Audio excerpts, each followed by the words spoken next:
The shove from my own son echoed louder than my body hitting the polished marble floor.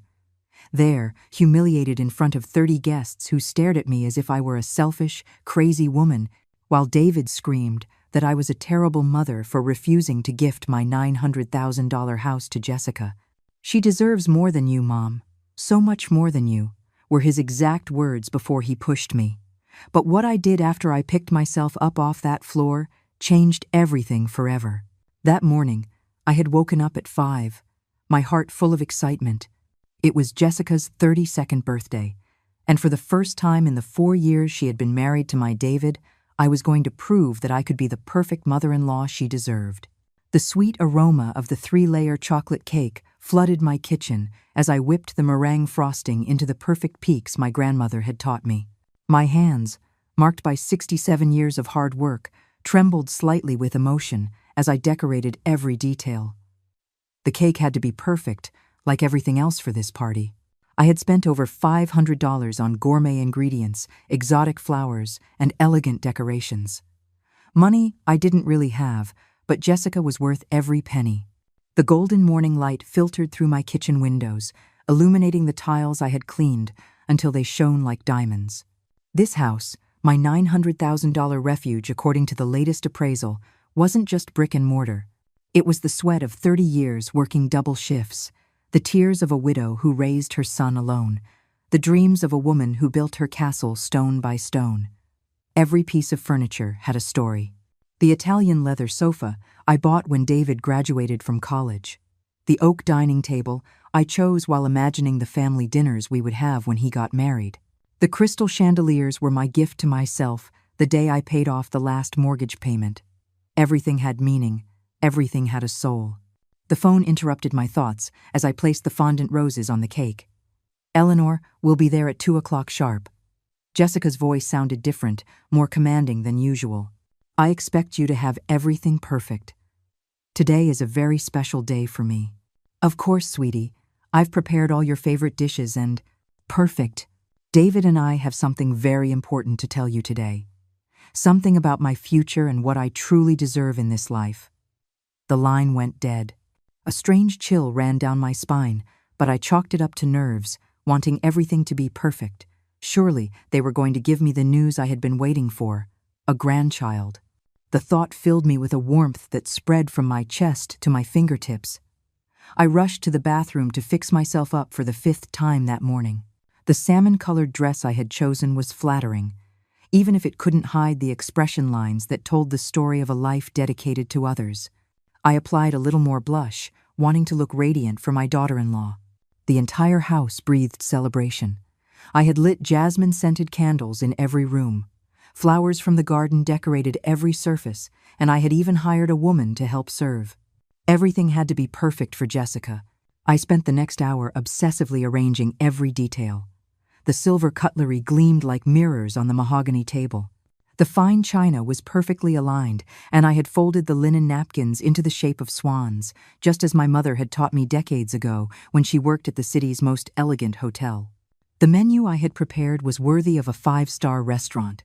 Garlic shrimp, grilled salmon with mango salsa, quinoa salad with dried fruits, and of course, the 3-layer chocolate cake I had perfected over the years. Each dish was one of Jessica's favorites, memorized from our few intimate conversations. As I checked the oven temperature for the 10th time, I remembered the words David had said to me last week. "Mom, Jessica always says how lucky she feels to have you as a mother-in-law. She says she's never met someone so generous and caring." Those words had fed my soul for days. At precisely 2 o'clock, the engine of David's BMW roared in my driveway. My heart began to race as I walked to the front door, smoothing my dress one last time. I had dreamed of this moment for weeks, imagining the surprise in Jessica's eyes when she saw everything I had prepared for her. I opened the door with my most sincere smile, but what I saw deeply unsettled me. Jessica was wearing a blood-red dress I had never seen, gold jewelry that shone like little suns, and a designer handbag that cost more than my monthly retirement check. Her eyes scanned my house as if she were an appraiser evaluating a property. "Happy birthday, my beautiful girl," I said, opening my arms to welcome her. The hug she returned was as cold as ice in January. Her arms wrapped around me mechanically as she whispered in my ear with a voice I didn't recognize. "Thank you, Eleanor. I hope you're ready to hear what I have to say. Today, some things are going to change for good." David appeared behind her, carrying a bottle of expensive champagne and a smile that didn't reach his eyes. My son, my only son, the man I had raised with so much love and sacrifice, greeted me with a kiss on the cheek that felt like a farewell. "Mom, the house looks incredible," he said, his eyes also scanning every corner with a look I couldn't decipher. "Jessica and I have a lot to celebrate today." The first guests began to arrive at 3 in the afternoon, and I was floating with happiness, watching everyone praise my home's decor. I had invited David's colleagues, some of Jessica's friends I barely knew, and my closest neighbors. I wanted it to be a memorable celebration, worthy of my daughter-in-law. "Eleanor, everything is spectacular," Mrs. Peterson told me as she admired the arrangement of white orchids on the centerpiece. "You can tell you've put your heart into every detail."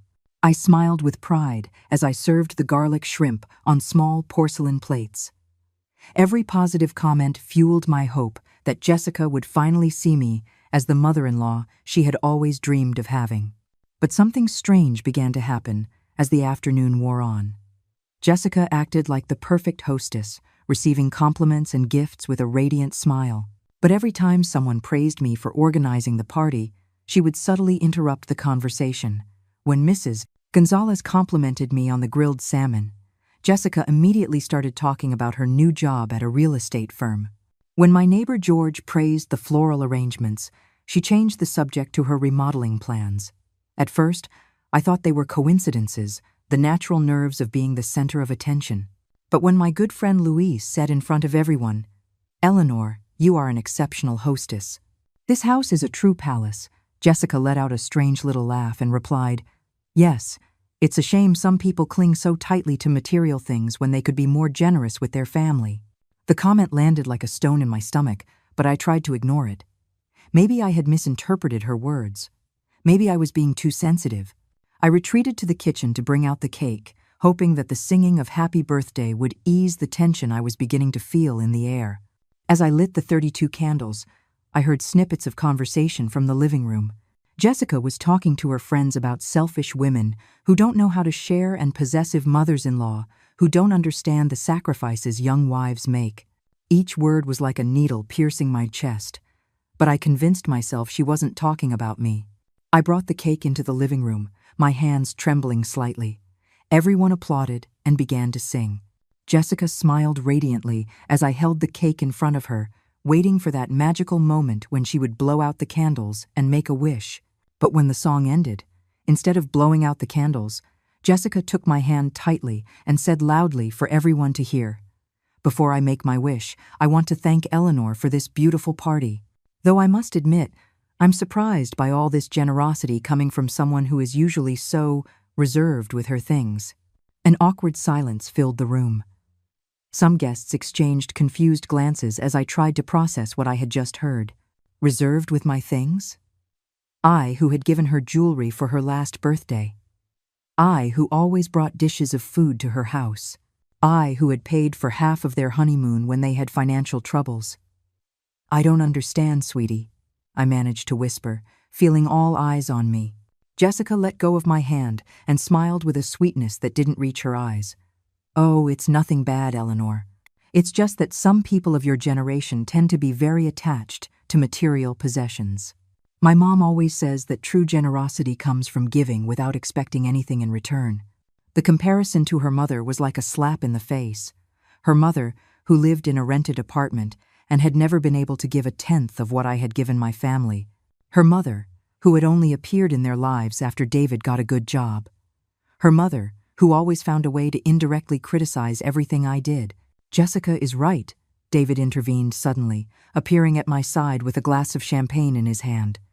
"Mom, sometimes you give the impression that material things are more important than people." My world tilted. My own son, the man I had raised with so much love, was backing up his wife's hurtful words in front of all our guests. I felt the heat rise to my cheeks, and my hands began to shake uncontrollably. I have always given everything for you," I murmured, feeling my voice crack. Of course you have, Mom, David said with a condescending smile I had never seen on him before. But giving and sharing are different things. Sharing requires real detachment, not just loans or occasional gifts. The guests began to murmur among themselves, some clearly uncomfortable with the direction the conversation was taking. I felt like I was in a nightmare, as if these two people I loved more than my own life had become cruel strangers. "Come on, blow out the candles," someone said from the back, trying to ease the tension. Jessica finally blew out the candles, but before I could react, she leaned into my ear and whispered so softly that only I could hear, "I already know my wish, Eleanor, and you're going to help me make it come true." The conversation that followed the candles changed the course of the entire evening. As I cut the cake with trembling hands, Jessica began to tell anecdotes about young couples struggling to become independent and the importance of older generations understanding when it's time to pass the torch. Every word was like a poisoned dart aimed directly at my heart. "It's incredible how some mothers-in-law become so possessive of their sons," commented one of her friends, a blonde woman I had never seen before. My sister-in-law had to set very clear boundaries with her mother-in-law to have peace in her marriage. Jessica nodded emphatically, looking at me meaningfully. "Exactly, Anna. There are women who confuse maternal love with control. They don't understand that clinging so tightly to things and people only create suffering." I felt as if I had been publicly slapped.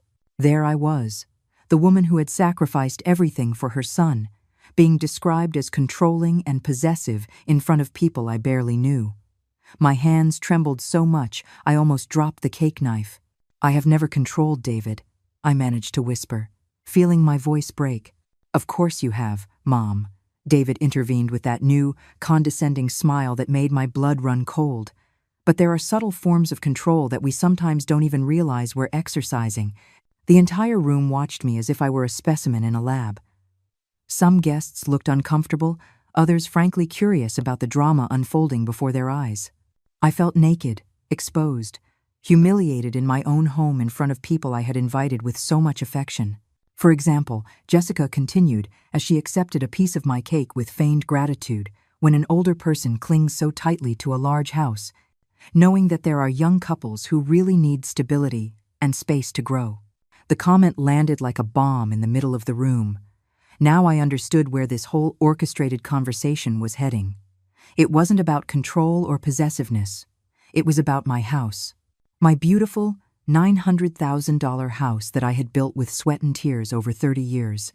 "This house is very big for one person," the blonde friend added, looking around with feigned admiration. "It must be very expensive to maintain, too." "Oh, yes," Jessica sighed dramatically.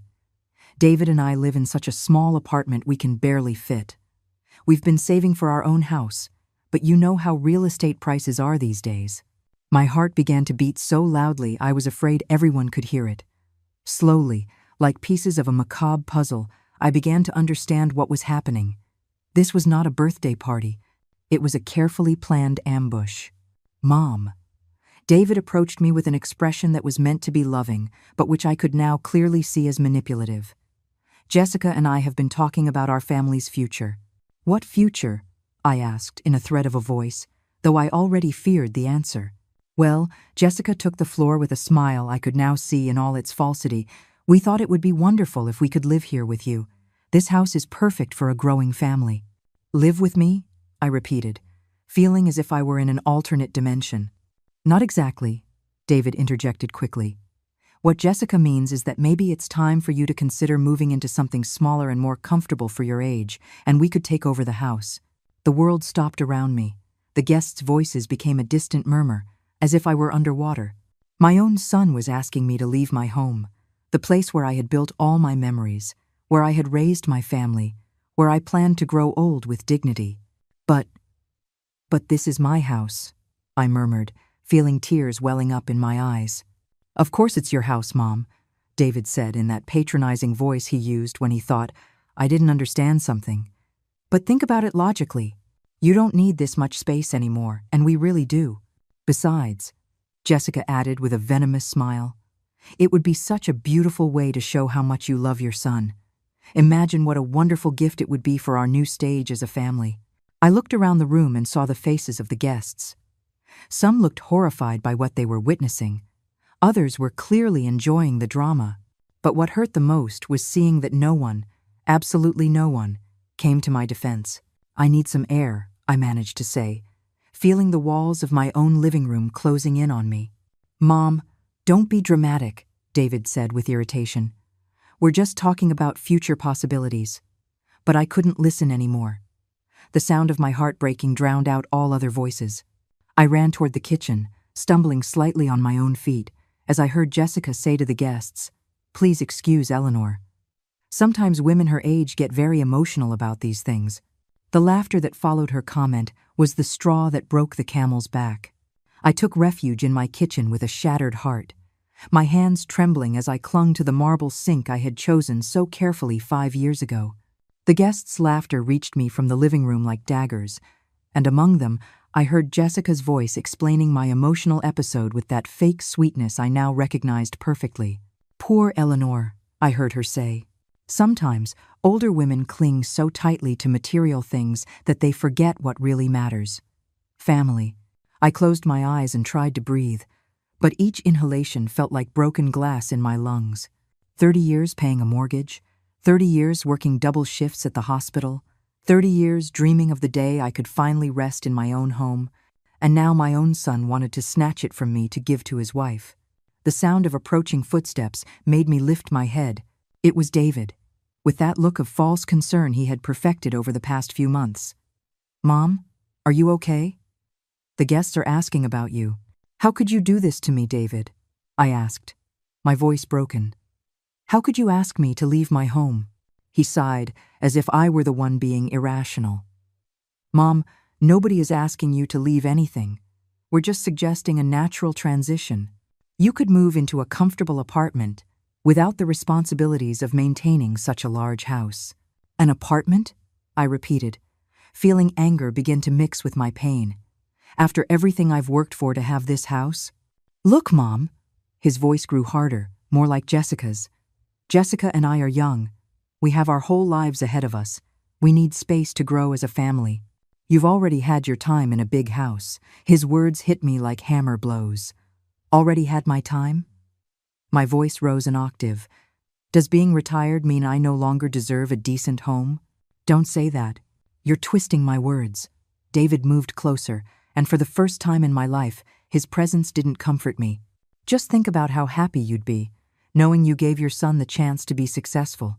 At that moment, Jessica appeared in the kitchen doorway with that hyena-like smile I had learned to recognize. "Eleanor, dear, the guests are wondering where the hostess is," she said in a syrupy voice that turned my stomach. "It would be a shame for your own birthday to be ruined by such a simple conversation." "It's not my birthday," I muttered. "It's yours." "Exactly." She approached like a predator stalking its prey. "And as a birthday present, I would love for you to consider our proposal. It would be so generous of you." "Generous?" The word came out of my mouth like poison. "Giving away my house is generous?" Well, Jessica exchanged a conspiratorial look with David. Technically, it wouldn't be giving it away. "We could work out a legal arrangement where you retain certain rights, but we would take over the responsibilities." My blood ran cold. They had thought of everything. This wasn't a spontaneous conversation. It was a carefully orchestrated plan to strip me of my assets. "You've already spoken to lawyers." It wasn't a question. It was a statement. David had the decency to look slightly ashamed. "We've only consulted on some legal options, Mom, to protect everyone's interests." "My interests?" I felt the rage begin to overcome the pain. Which of my interests are protected if I end up homeless? "Eleanor, don't be so dramatic." Jessica placed her hand on my shoulder, and her touch burned like acid. "No one is going to leave you homeless. We could get you a beautiful apartment downtown." "Get me? With what money? With my retirement pension that barely covers my basic expenses?" "Well," Jessica's smile became even more sinister. "Part of this house's value could be used to secure your future. It would be like an investment." There it was, the naked, cruel truth. They wanted my house, and they were willing to leave me with crumbs to get it. My own son had conspired with his wife to strip me of everything I had built. "Get out of my house," I whispered. "What?" David seemed genuinely surprised. I said, "Get out of my house. Now." "Mom, you're being irrational." David raised his voice. "We have guests outside. Can't you just—" "I don't care about the guests," I shouted with a strength I didn't know I still had. "I want you to leave my house immediately." Jessica and David exchanged another look, and in their eyes I saw something that terrified me: determination. They weren't going to give up so easily. "All right, Mom," David said in a dangerously calm voice. "If that's your final decision, I'll have to take measures." "What measures?" I asked, though I feared the answer. "Measures to protect my family's future," he said, taking Jessica's hand. "Even if that means protecting you from yourself." What followed was the greatest humiliation of my life. David took Jessica's hand, and they returned to the living room where all the guests were waiting, leaving me alone in my kitchen with a heart torn to pieces. I heard their voices gradually rise, and when I finally gathered the courage to go out, I was met with a scene I will never forget. "Mom has decided to be incredibly selfish today," David was telling the guests in a voice feigning sadness but dripping with venom. "We've asked her for a very simple favor, a show of love for her only daughter-in-law, and she has flatly refused." The guests looked at me as I appeared in the living room doorway, their faces a mixture of discomfort and judgment. Jessica was sitting on my Italian leather sofa, fake tears rolling down her cheeks while her friends consoled her. "Poor Jessica," the blonde woman murmured. "It must be so hard to have such an unsupportive mother-in-law." "I've never had a problem with my mother-in-law," another guest added. "But of course, she has always been very generous with us." Every comment was like a slap. These people, who had eaten my food, enjoyed my hospitality, now judged me without knowing the full story. I approached slowly, feeling as if I were walking to my own execution. Eleanor, my neighbor George, approached with a confused expression. "Is it true that you don't want to help David and Jessica with their housing situation?" Before I could answer, David stood up dramatically. "Mom lives alone in this huge $900,000 house, while my wife and I are crammed into a tiny apartment. We've asked her to consider a transition that would benefit all of us, but she refuses." "It's not a transition," I managed to say, my voice trembling. "You're asking me to give you my house." "That's not true." Jessica jumped up from the sofa with more tears, this time more convincing. "We just wanted you to consider sharing this space with your family. But you prefer cold walls to the company of the people who love you." The murmur of disapproval from the guests grew louder. I felt the floor move beneath my feet. These two people had turned my generosity into selfishness, my home into a whim, my motherly love into toxic possessiveness. "David," my voice was barely a whisper, "this house is everything I have. It's my security, my future, my memories." "And we are your family," he shouted, approaching me with eyes blazing with anger. "Jessica is your daughter-in-law. She deserves to have a dignified life. She deserves more than you." The phrase echoed in the room like thunder. "She deserves more than you." The words that had been dancing around the entire conversation had finally been spoken with crystal clarity. "More than me?" I repeated, feeling something definitively break inside me. Yes, David was out of control now. All his pretense of kindness had vanished. "She's young, she has her whole life ahead of her. She can do something productive with this property. You're just wasting it." "David, please." Jessica pretended to try to calm him, but I could see the satisfaction in her eyes. This was exactly what she had planned. "No, Jessica. It's time for Mom to hear the truth," he continued shouting as he moved closer to me. "You've been selfish your whole life, always thinking only of yourself. You've never considered what's best for the family. I raised you alone," I whispered, feeling the tears begin to fall. "I worked 2 jobs to give you everything. I sacrificed my youth, my dreams, everything for you. And now it's time for you to pay back that sacrifice," he roared. "Jessica deserves to have the life I could never give you. She deserves more than a selfish old woman clinging to material things." The guests watched in horror as my son emotionally destroyed me in front of everyone. But the worst was yet to come. "Mom," his voice became dangerously calm, "if you don't sign the papers to transfer this property voluntarily, I'll have to find other, legal, alternatives." "What alternatives?" I asked, though my heart already knew the answer. Jessica approached with a triumphant smile. We've consulted with lawyers who specialize in cases of elderly adults who cannot make rational decisions about their assets. The air was sucked from my lungs. Are you threatening to have me declared incompetent? Only if you force us to, David crossed his arms. But it would be much easier if you just agreed to do the right thing. The right thing? My voice rose to a scream. The right thing is to steal the house from a 67-year-old woman? You don't need this house. David completely lost his temper. Jessica needs it more. She deserves more than you. And then it happened. I approached him, my own son, with tears streaming down my cheeks, and I screamed with all the strength I had left. This is my house. I bought it with my own work. I am not giving it to anyone. David looked at me with pure contempt, raised his hand, and pushed me with such force that I fell to the marble floor in front of all the guests. The silence that followed was deafening. From the cold floor of my own living room, looking up at my son who had pushed me, I felt something fundamental break within my soul. The physical pain of the fall was nothing compared to the agony of seeing the 30 people I had invited into my home, watching me as if I were a crushed insect. No one moved to help me. No one said a word in my defense. "Look what you made me do," David shouted, pointing a finger at me as I tried to get up. "This is your fault for being so stubborn and selfish." Jessica covered her mouth with both hands, feigning horror. But through her fingers, I could see a smile of satisfaction. This was exactly what she had orchestrated. She wanted me to look humiliated, defeated, vulnerable in front of witnesses. "David, you shouldn't have," my neighbor George muttered, but his voice sounded more concerned about the scene than my well-being.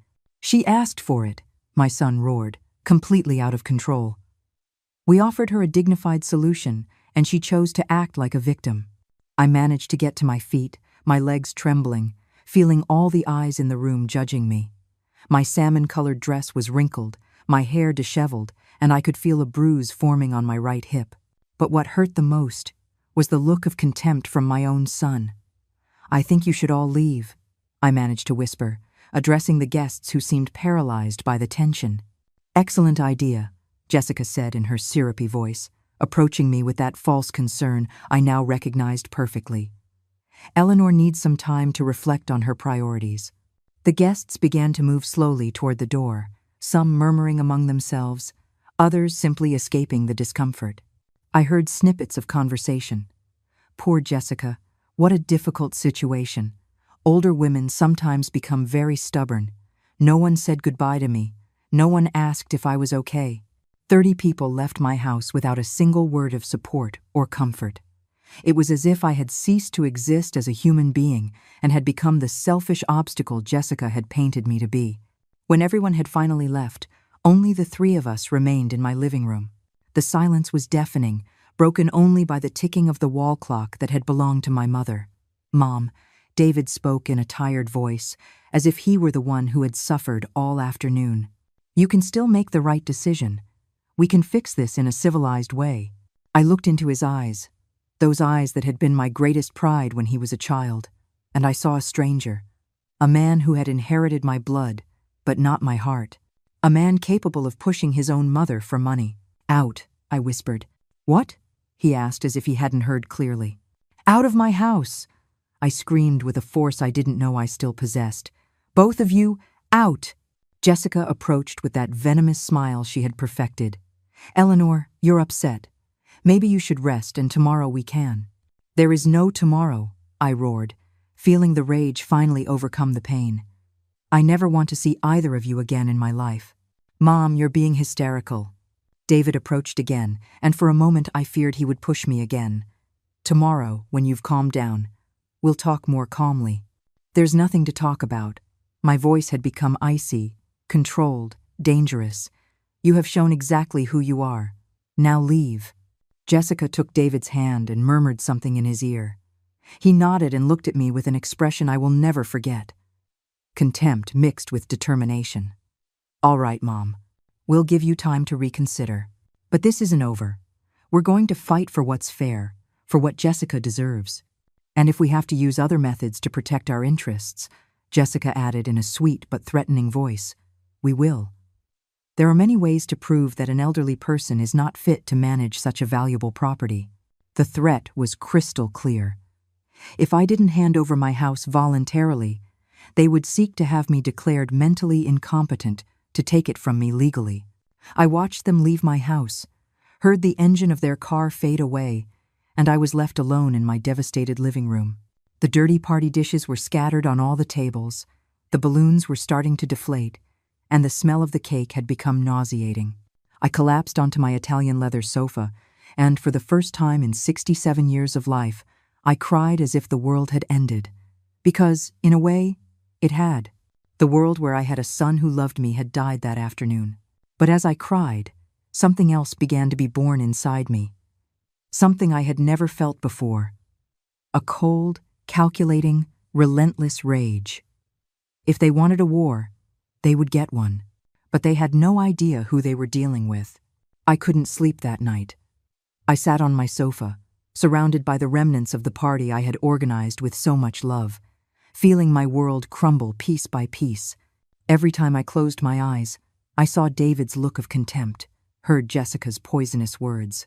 I relived the humiliation of being thrown on the floor while 30 people judged me in silence. At 3 a.m, I made a decision that would change everything. I got up, went to my room, pulled a suitcase from the closet, and began to pack. I wasn't going to stay in this house one more night, feeling like a prisoner in my own home, waiting for them to arrive with legal papers to strip me of everything. As I folded my clothes with trembling hands, I remembered my sister Carol's words from the week before. "Eleanor, if you ever need to escape from anything, my house is always open." I called a cab at 5 a.m. and left my house just as it was, with the dirty dishes, the deflated balloons, the half-eaten cake rotting on the table. Let David and Jessica see the result of their cruelty. Let them smell the decay of what they had destroyed. The drive to Carol's house on the coast took 2 hours. The entire way, my phone didn't stop ringing.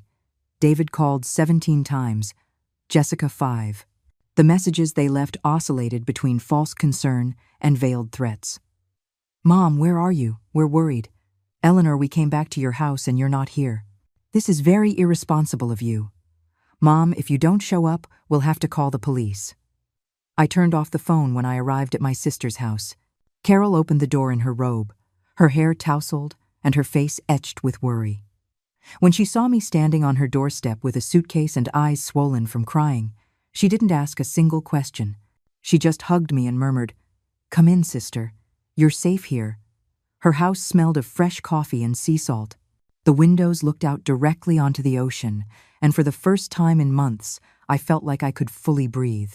I sat in her kitchen while she made breakfast, and slowly, my voice cracking with pain, I told her everything that had happened.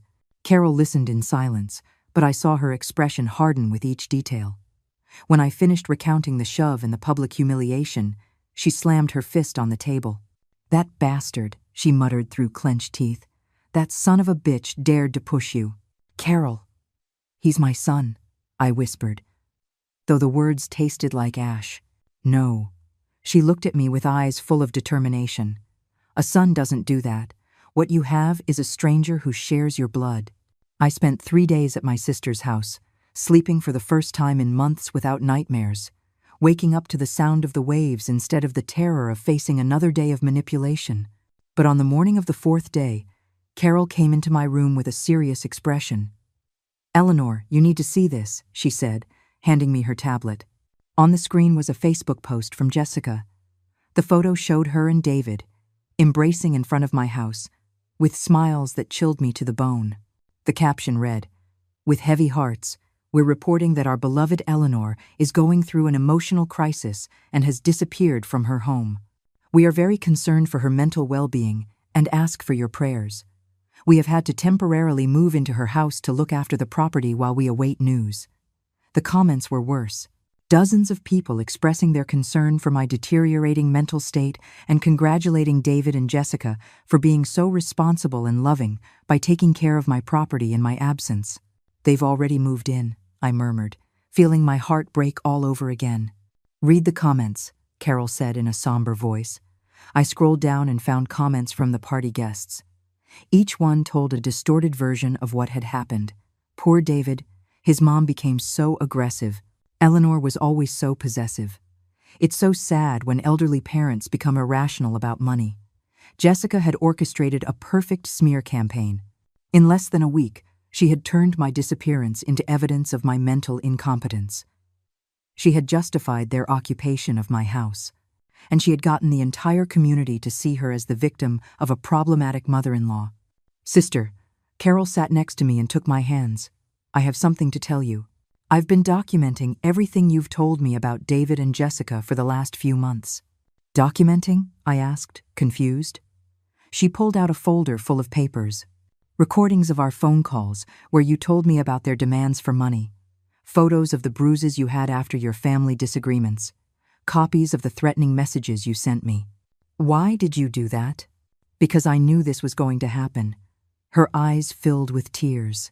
"Because I've seen how they've been manipulating and abusing you for years, and I knew that eventually they would try to take everything from you." She showed me page after page of evidence she had been collecting without my knowledge. My sister, who had always seemed so carefree, had been building a legal case to protect me. "Carol," I whispered, "what are we going to do?" She smiled for the first time in days, and there was something fierce in that smile. "We're going to destroy them." On Monday morning, Carol took me to the most prestigious law firm in the city.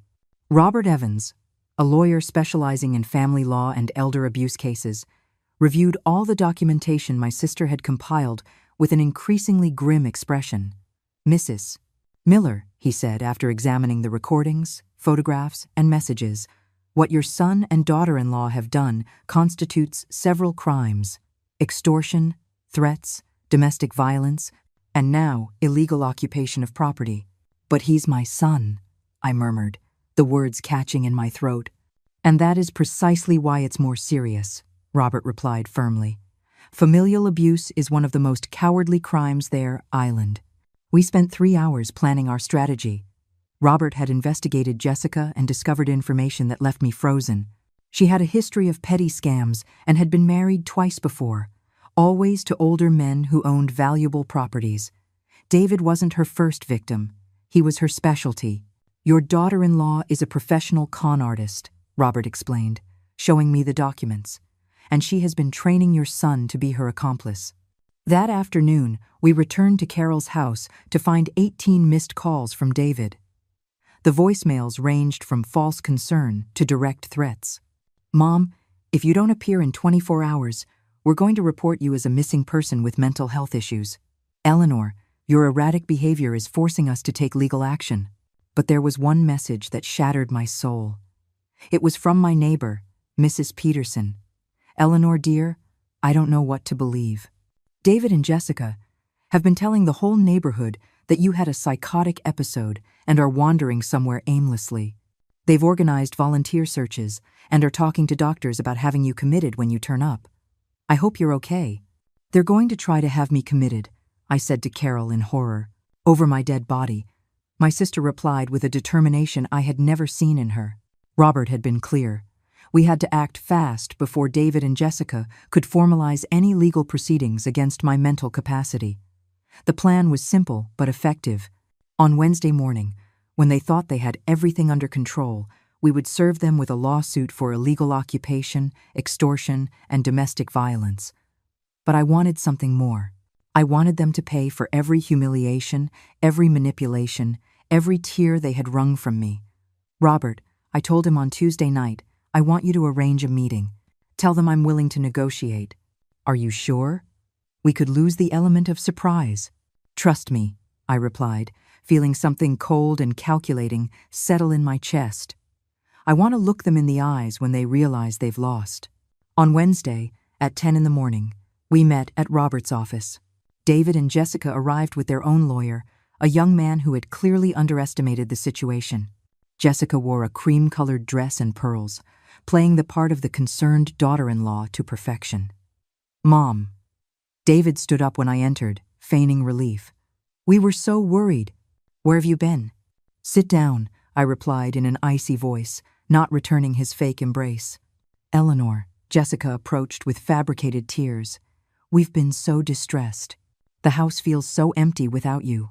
"I'm sure it does," I replied, enjoying the confusion in her eyes at my coldness. Robert took control of the meeting immediately. We are here to discuss the immediate eviction from Mrs. Miller's property and the subsequent legal actions. Their lawyer, a Mr. Vega, laughed nervously. Eviction? Mr. Evans, I think there's a misunderstanding. My clients are caring for the property of a woman who is clearly going through a mental health crisis. A mental health crisis? Robert smiled like a predator. Interesting. Do you have any medical documentation to support that claim? Well, no, but… Vega began to stammer. Because we do have documentation. Robert placed the first folder on the table. Audio recordings where your clients threaten, extort, and emotionally blackmail my client. David's face turned pale. Those recordings were made without our consent. In this state, only one party's consent is required, Robert replied with a smile. And your mother consented to every recording. Jessica finally understood this was not a friendly negotiation. Eleanor, what are you doing? We're family. Family? My voice was laced with venom. Does family push a 67-year-old woman to the floor? Does family threaten to steal her house? I never said steal, David protested. Robert placed the second folder on the table. Here we have your wife's criminal record, Mr. Miller. 3 prior marriages. All to older property-owning men, all ending after she obtained valuable assets. The silence in the room was deafening. David looked at Jessica with growing horror. What is he talking about? David, honey, I'll explain later, Jessica murmured. But it was too late. Your wife is a professional con artist, I continued, savoring every word, and you are her perfect puppet. A con artist? David turned to Jessica, his eyes filled with horror. What are they talking about?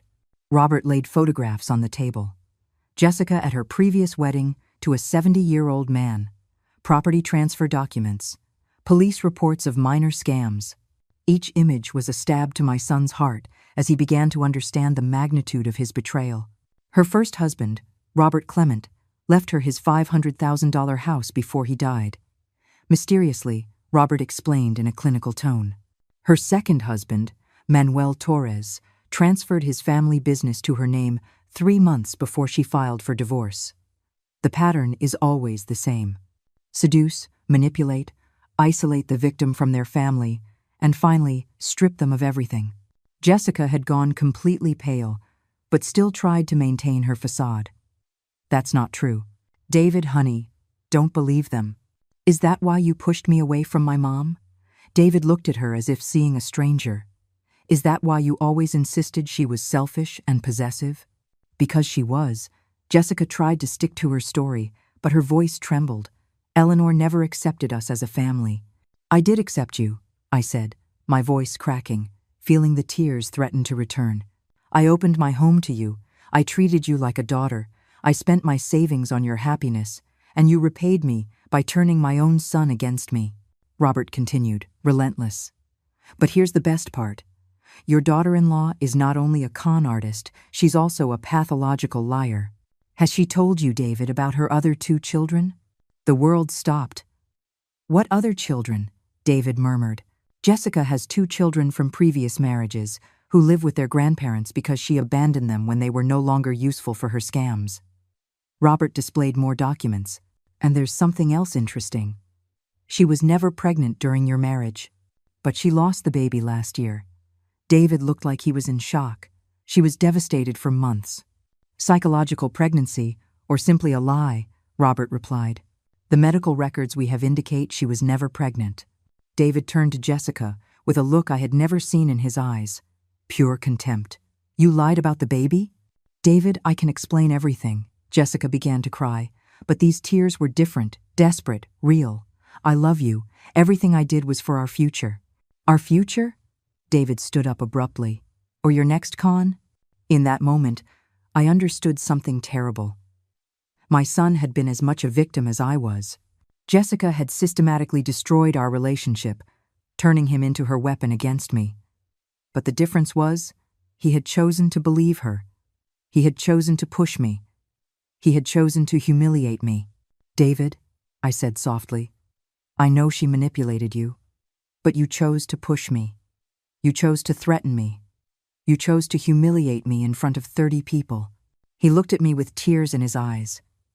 Mom, I didn't know. You knew you were hurting me, I interrupted, and you chose to do it anyway. Robert placed the final documents on the table. Mrs. Miller, here is an immediate eviction order. You have 24 hours to vacate the property. Any attempt to return will be considered trespassing. And here, he added, handing her another paper, is a restraining order. You cannot come within 500 yards of my client. Jessica finally exploded. This is ridiculous. That house should be mine. I deserve it after everything I've put up with in this dysfunctional family. Her words were a gift. Robert smiled and pointed to a small recorder on the table. Thank you for that final confession, Mrs. Miller. Their lawyer, Mr. Vega, stood up hastily. My clients will make no further statements. This meeting is over. But I wasn't finished. I stood up slowly, looking my son in the eyes one last time. David, you were the light of my life for 42 years. I raised you alone, worked 2 jobs to give you everything. I sacrificed my youth for your happiness. And when I finally needed you to defend me, you chose to push me to the floor. Mom, please. He tried to approach, but I stopped him with a look. Number. My voice was as firm as steel. Some things can't be fixed. Some betrayals can't be forgiven. I hope she was worth it, Jessica, because she cost a mother her son. I walked out of that office with my head held high, leaving behind 42 years of maternal love and embracing something new. My freedom. 6 months later, I sold my house for $950,000. I bought a small condo by the sea, next to Carol, and with the remaining money, I started traveling the world. Paris, Rome, Tokyo, cities I had always dreamed of seeing but had sacrificed for motherhood. I started a blog called My Life Begins at 67, where I share my story and help other older women facing family abuse. Thousands of women write to me, telling me their own stories of manipulative sons and toxic daughters-in-law. David tried to contact me several times after his divorce from Jessica, but I never answered. Some wounds are too deep to heal, and some choices have permanent consequences. Today, as I write this from a terrace in Santorini, watching the most beautiful sunset I have ever witnessed, I can say something I never thought I would say. I am happy, truly happy. Free from the toxicity, free from the manipulation, free from sacrificing my well-being for people who didn't value it.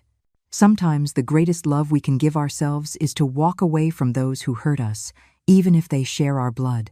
I learned that family isn't always found in blood ties, but in those who love, respect, and protect us. And at 67 years old, I finally learned to be selfish in the right way by putting my own well-being first.